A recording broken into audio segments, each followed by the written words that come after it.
Eu sei que vocês gostam quando eu falo de PlayStation neste canal de vídeos, principalmente agora que o PlayStation 5 Slim é uma realidade.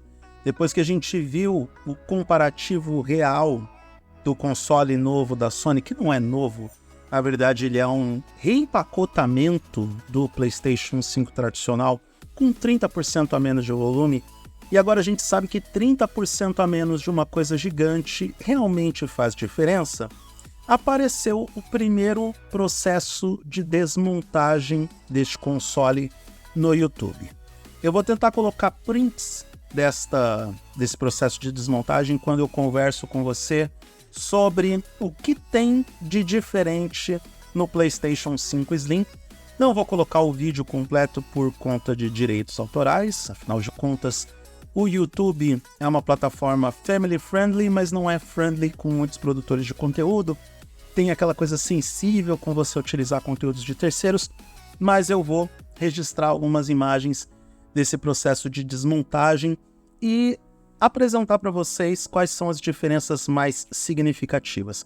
A gente sabe que a Sony modificou a estrutura interna do PlayStation 5 Slim, afinal de contas é um console menor, com outras soluções para manter a sua funcionalidade em dia, principalmente a sua performance. Não podemos nos esquecer que é exatamente o mesmo console nas especificações técnicas, ou seja, é um produto que já era potente, mas que vai ter que funcionar com essa potência toda em um espaço menor. Logo, é mais do que natural que tenha que acontecer uma reorganização interna dos seus componentes para que tudo funcione de forma correta e sem fritar os componentes desse console de videogames. Aliás, tudo que você não quer é ter um produto de tecnologia que diminuiu de tamanho e pode ter o mesmo potencial de cocção de uma air fryer ou de uma torradeira. Ninguém quer que o PlayStation 5 Slim fique fritando na casa das pessoas, então vamos descobrir nesse vídeo se isso é possível.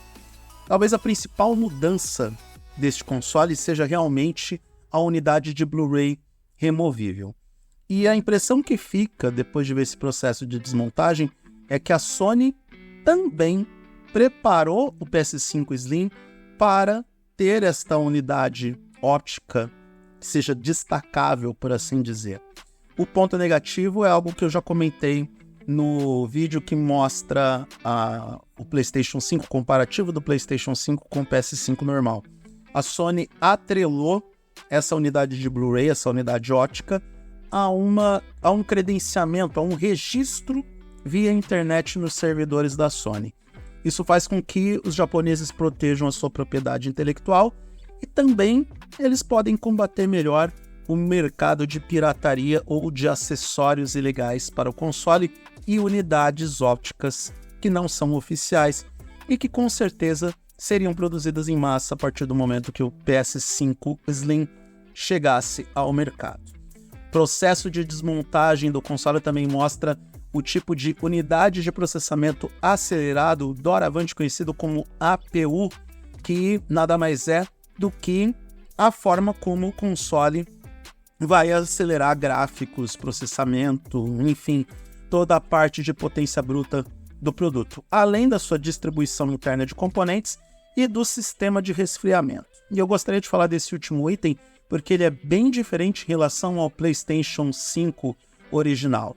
Ele tem um sistema de resfriamento que é mais eficiente com 5 tubos de cobre que acabam acelerando a transferência de calor para o radiador do console, e o seu ventilador agora adota um novo formato com 19 aletas, o que, por sua vez, acaba simplificando a remoção e a instalação da unidade óptica. E a gente tem que lembrar sempre que o comprador do PlayStation 5 Slim, principalmente na versão Digital Edition, vai poder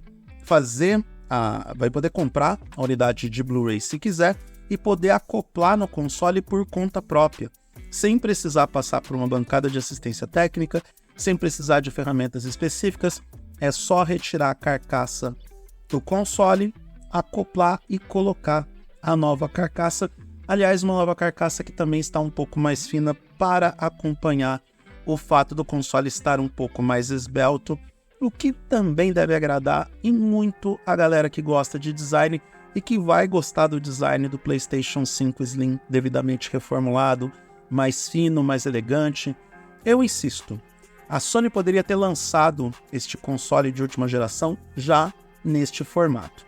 E eu até entendo que os japoneses ficaram com medo de lançar o console em dimensões menores, porque você concorda que a primeira geração do produto, ou de qualquer produto, em alguns casos é uma aposta de risco. Um produto potente, um console de videogames com hardware robusto, e não se sabe como que ele vai reagir na prática. Por mais que você teste um produto diversas e diversas vezes, é só mesmo na realidade prática do usuário que a gente vai saber como é que ele vai funcionar.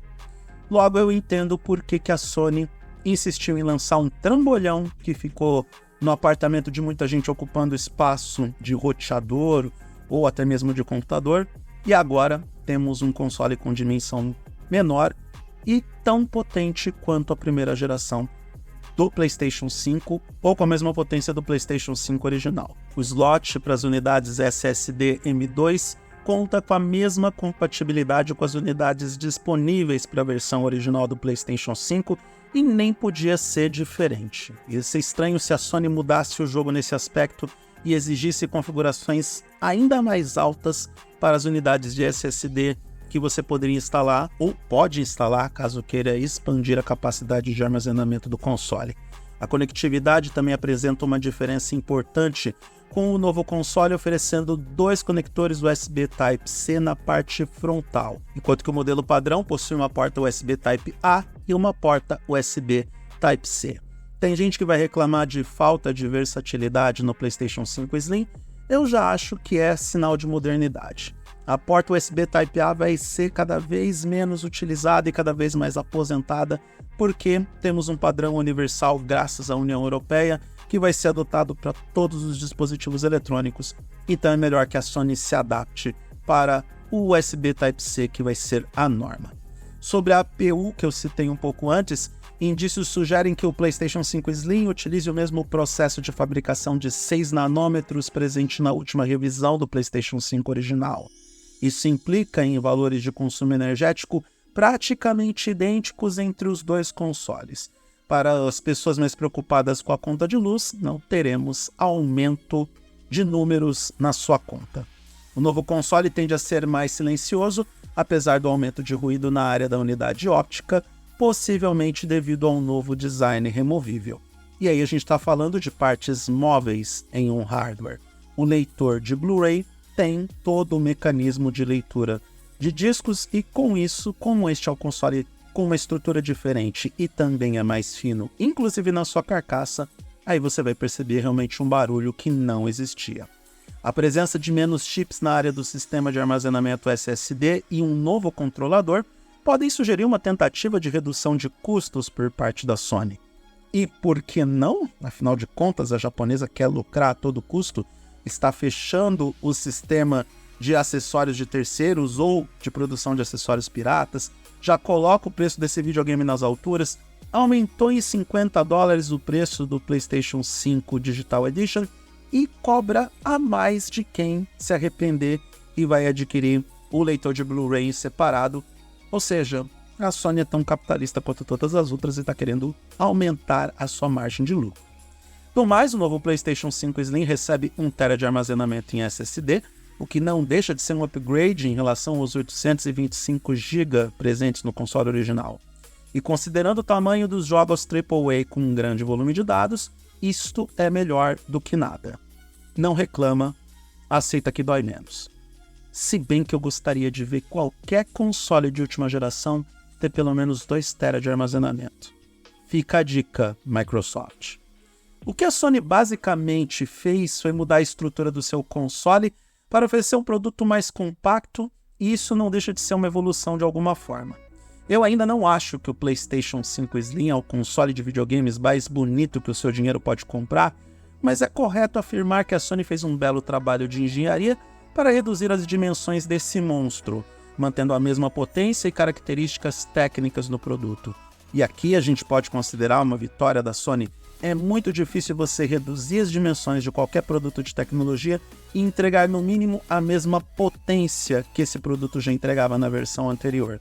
Ainda mais em algo que tem potencial sério de fritar um ovo se não tiver a carcaça, se não tiver controle de temperatura. Posso estar exagerando na minha metáfora, mas o PlayStation 5 é um console muito potente. E para as mãos menos cuidadosas isso eventualmente pode acontecer. Pode ser um problema para alguns gamers essa autenticação da unidade de Blu-ray com conexão à internet de forma obrigatória. Por outro lado, eu me pergunto o que fizeram os usuários do PlayStation 5 original quando essa mesma unidade ótica deu problema em algum momento. Vocês mandaram para manutenção, vocês começaram a chorar, começaram a usar apenas os jogos digitais? Responda nos comentários. Eu acredito que poder instalar a unidade de Blu-ray por conta própria e sem precisar recorrer ao técnico de bancada e pagar a mais por isso, ou por essa consulta, ou por mandar o PlayStation 5 para o conserto, pode ser uma vantagem que vamos valorizar a médio e longo prazos. Aí você me pergunta quando o PlayStation 5 Slim chega ao mercado? Ótima pergunta. O console estará disponível internacionalmente nos próximos dias, com lançamento gradual de acordo com o estoque disponível. Falando especificamente do Brasil, pode demorar um pouco para que o PlayStation 5 Slim desembarque por aqui. Tudo vai depender da quantidade de estoque disponível do antigo console em nosso mercado. A Sony promete o mesmo preço do PlayStation 5 para o PlayStation 5 Slim, mas a versão Digital Edition, como eu disse um pouco antes, recebeu um aumento de preço. Ele está $50 mais caro nos Estados Unidos, e isso pode resultar em um reajuste no valor dessa versão no mercado brasileiro. Sabe como é? Tem o custo Brasil, o fator Brasil, o fato da gente viver num país de terceiro mundo com uma economia quebrada, enfim, sem falar que o custo da unidade ótica adquirida em separado é maior do que comprar o PlayStation 5 Slim com essa unidade de Blu-ray, e os futuros compradores também precisam ficar de olho nesse aspecto. Se você está com muita pressa em ter o PlayStation 5 em sua casa no Natal desse ano, investir no console antigo ainda é uma solução.